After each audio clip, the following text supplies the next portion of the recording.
हमारी बॉडी के लिए प्रोटीन उतना ही ज़रूरी है जितना सांस लेने के लिए हवा।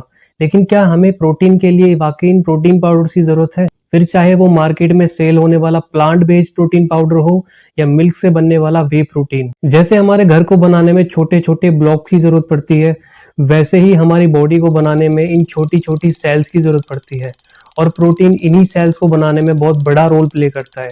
सिर्फ बनाने में ही नहीं बल्कि इनकी रिपेयरिंग और मेंटेनेंस में भी। हमारी स्किन, सभी organs, muscles, ice, nails, bones, यहाँ तक कि हमारे हेयर्स भी इसी प्रोटीन की हेल्प से बने होते हैं।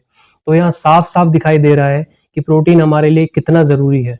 और इस प्रोटीन की ज़रूरत पूरी होती है उस खाने से जो हम डेली कंज्यूम करते हैं, लेकिन हमेशा नहीं। वो बताता हूँ क्यों। प्रोटीन की रिक्वायरमेंट हर किसी के लिए अलग अलग होती है और ये उस पर्सन की एज, बॉडी वेट, जेंडर और फिजिकल एक्टिविटी पर डिपेंड करती है। एक नॉर्मल अडल्ट मेल जिसकी एज 20 से 25 साल, बॉडी वेट 65 किलोग्राम और बहुत ही कम फिजिकल एक्टिविटी, बस डेली रूटीन के छोटे मोटे काम, तो उस पर्सन को 1 ग्राम प्रोटीन बॉडी वेट के हर किलोग्राम पर डेली लेना चाहिए। यानी कि 65 किलोग्राम बॉडी वेट के लिए 65 ग्राम प्रोटीन अपनी बॉडी की नॉर्मल फंक्शनिंग के लिए। लेकिन प्रोटीन की रिक्वायरमेंट सभी के लिए अलग होती है, इसलिए पहले आपको अपनी प्रोटीन रिक्वायरमेंट पता करनी है, जिसके लिए आप वेब सर्च करके इस प्रोटीन कैलकुलेटर की हेल्प से पता लगा सकते हैं। इसका लिंक नीचे डिस्क्रिप्शन में दिया हुआ है। आप डायरेक्ट लिंक पर क्लिक करके इस कैलकुलेटर को यूज कर सकते हैं। इस कैलकुलेटर में आप मेजरमेंट्स को 2 यूनिट्स में फिल कर सकते हैं। दोनों ही सेम है। यूएस यूनिट्स यूनाइटेड स्टेट्स में यूज होती हैं और मैट्रिक यूनिट्स बाकी सारी कंट्रीज में। यूएस यूनिट्स में आपको अपनी हाइट फीट और इंचेस में, बॉडी वेट पाउंड्स में फिल करना है। मैट्रिक यूनिट्स में हाइट सेंटीमीटर्स में और बॉडी वेट किलोग्राम में। अब फॉर एग्जांपल आप एक 25 ईयर्स के मेल हैं और आपकी हाइट है 5 फीट 10 इंचेस की और बॉडी वेट है 60 किलोग्राम, लेकिन हमें यहाँ वेट किलोग्राम में नहीं बल्कि पाउंड्स में फिल करना है। तो हम ब्राउजर में न्यू पेज ओपन करके किलोग्राम टू पाउंड सर्च करके 60 किलोग्राम को पाउंड में कन्वर्ट करेंगे और इस नंबर को हम अपने कैलकुलेटर में फिल करके अपना फिजिकल स्टेटस सेलेक्ट करेंगे। जैसे ये, इसमें आप थोड़ी बहुत ना के बराबर फिजिकल एक्टिविटी करते हो। नेक्स्ट, आप वीक में मैक्सिमम 3 डेज एक्सरसाइज करते हो, या फिर आप इनमें से अपनी कंडीशन के अकॉर्डिंग कोई भी एक ऑप्शन चूज कर लो। जैसे मैं ये maximum 3 times a week choose कर रहा हूँ। इन सब के बाद कैलकुलेटर पर क्लिक करेंगे और रिजल्ट आपके सामने। यहाँ आपको 3 ऑथराइज्ड इंस्टीट्यूशन के रिजल्ट दिख रहे हैं। American dietetic association, the centers for disease control and prevention और वर्ल्ड हेल्थ ऑर्गेनाइजेशन। इन दोनों में आपको एक रेंज दी गई है, जैसे 60 से 108 ग्राम पर डे और 53 से 187 ग्राम पर डे के बीच। लेकिन WHO, जो एक reputed international public health authority है, उसने एक सेफ लोअर लिमिट दी है 50 ग्राम पर डे। यानी कि अगर एक 25 साल का मेल जिसकी हाइट ये और बॉडी वेट ये है, तो उसे minimum 50 gram protein per day लेना होगा एक हेल्थी बॉडी बनाए रखने। प्रोटीन रिक्वायरमेंट पता चलने के बाद अब इसकी फुलफिलमेंट कैसे हो रही है वो देखते हैं। मान लो आपको एक दिन में 50 ग्राम प्रोटीन की जरूरत है, जिसके लिए आपकी दिन भर की डाइट मेजर करते हैं। फॉर एग्जाम्पल, आप सुबह मॉर्निंग में कुक हुए मसाला ओट्स खा रहे हो 1 बाउल यानी 200 ग्राम। लंच में 2 गेहूं की रोटी, 1 छोटा बाउल दाल 100 ग्राम और 1 बाउल व्हाइट राइस 200 ग्राम। इवनिंग ब्रेक में मिल्क वाली कॉफी 100 ml और डिनर में 2 गेहूं की रोटी, 1 छोटा बाउल यानी 100 ग्राम छोले की सब्जी। अब इन मील्स का प्रोटीन कंटेंट देखते हैं।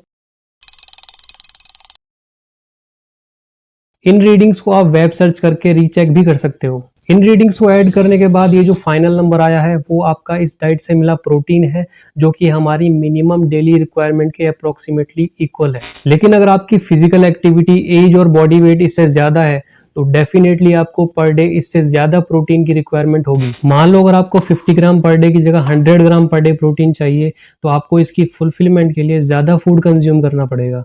और अगर आप फिर भी ये रिक्वायरमेंट फुलफिल नहीं कर पाए, तो इसके लिए आपको इस फूड के साथ कोई ना कोई ऐसा ऑप्शन ऐड करना पड़ेगा जो फूड की क्वांटिटी बढ़ाए बिना, यानी बिना ज्यादा फूड खाए प्रोटीन रिक्वायरमेंट फुलफिल कर दे। क्योंकि हम खा खा कर भी कितना खाएंगे। ये लो प्रोटीन वाली प्रॉब्लम प्योर वेजिटेरियंस को ज़्यादा फेस करनी पड़ती है, क्योंकि उनकी डाइट में इनफ प्रोटीन होता ही नहीं है। अगर उन्हें एक्स्ट्रा प्रोटीन की ज़रूरत पड़ती है तो ऐसे सिचुएशंस में काम आते हैं मार्केट में अवेलेबल प्रोटीन पाउडर्स, जो सिर्फ एक स्कूप में 20 to 30 ग्राम तक प्रोटीन प्रोवाइड करा देते हैं। लेकिन बहुत से लोग इसे अनहेल्थी, डब्बे वाला प्रोटीन और केमिकल पाउडर बोलते हैं और आज भी कंज्यूम करने से डरते हैं, क्योंकि उन्हें लगता है कि ये डब्बे वाला प्रोटीन पाउडर खाकर उनकी बॉडी खराब और हैबिचुअल बन जाएगी। लेकिन ऐसा बिल्कुल भी नहीं है, बल्कि ये तो एक बहुत ही अच्छा ऑप्शन है उन लोगों के लिए जो अपनी डेली डाइट से प्रोटीन की रिक्वायरमेंट फुलफिल नहीं कर पा रहे हैं, और खासकर प्योर वेजिटेरियंस के लिए।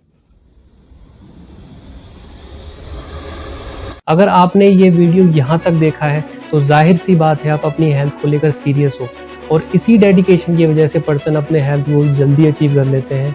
फिर चाहे वो 17 इंचेस के बड़े बाइसेप्स बिल्ड करना हो या अट्रैक्टिव 6 पैक एब्स। लेकिन उसके लिए आप सबसे पहले प्रोटीन पाउडर से जुड़े सारे नेगेटिव थॉट्स माइंड से निकाल कर इसे ज़रूर ट्राई करो।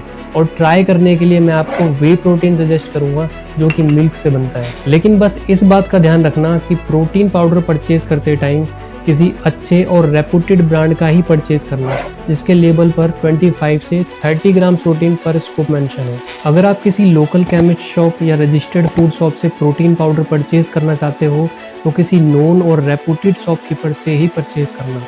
और इसी बात का ध्यान ऑनलाइन परचेजिंग करते टाइम भी रखना। लेबल को अच्छे से रीड करके उसमें उनका फूड लाइसेंस नंबर यानी FSSAI नंबर ज़रूर वेरीफाई करना उनकी ऑफिशियल वेबसाइट से। प्रोडक्ट की जर्नल रेटिंग ज़रूर चेक करना। इसके लिए आप रेटिंग्स में जाकर फिल्टर का यूज़ कर सकते हो, और साथ ही नेगेटिव रिव्यूज़ जैसे 1 और 2 स्टार रेटिंग्स को भी ज़रूर रीड करना। अगर ज़्यादातर कस्टमर सिर्फ सेल सर्विस की कंप्लेन कर रहे हैं, प्रोडक्ट की नहीं, तो प्रोडक्ट काफ़ी हद तक ठीक है।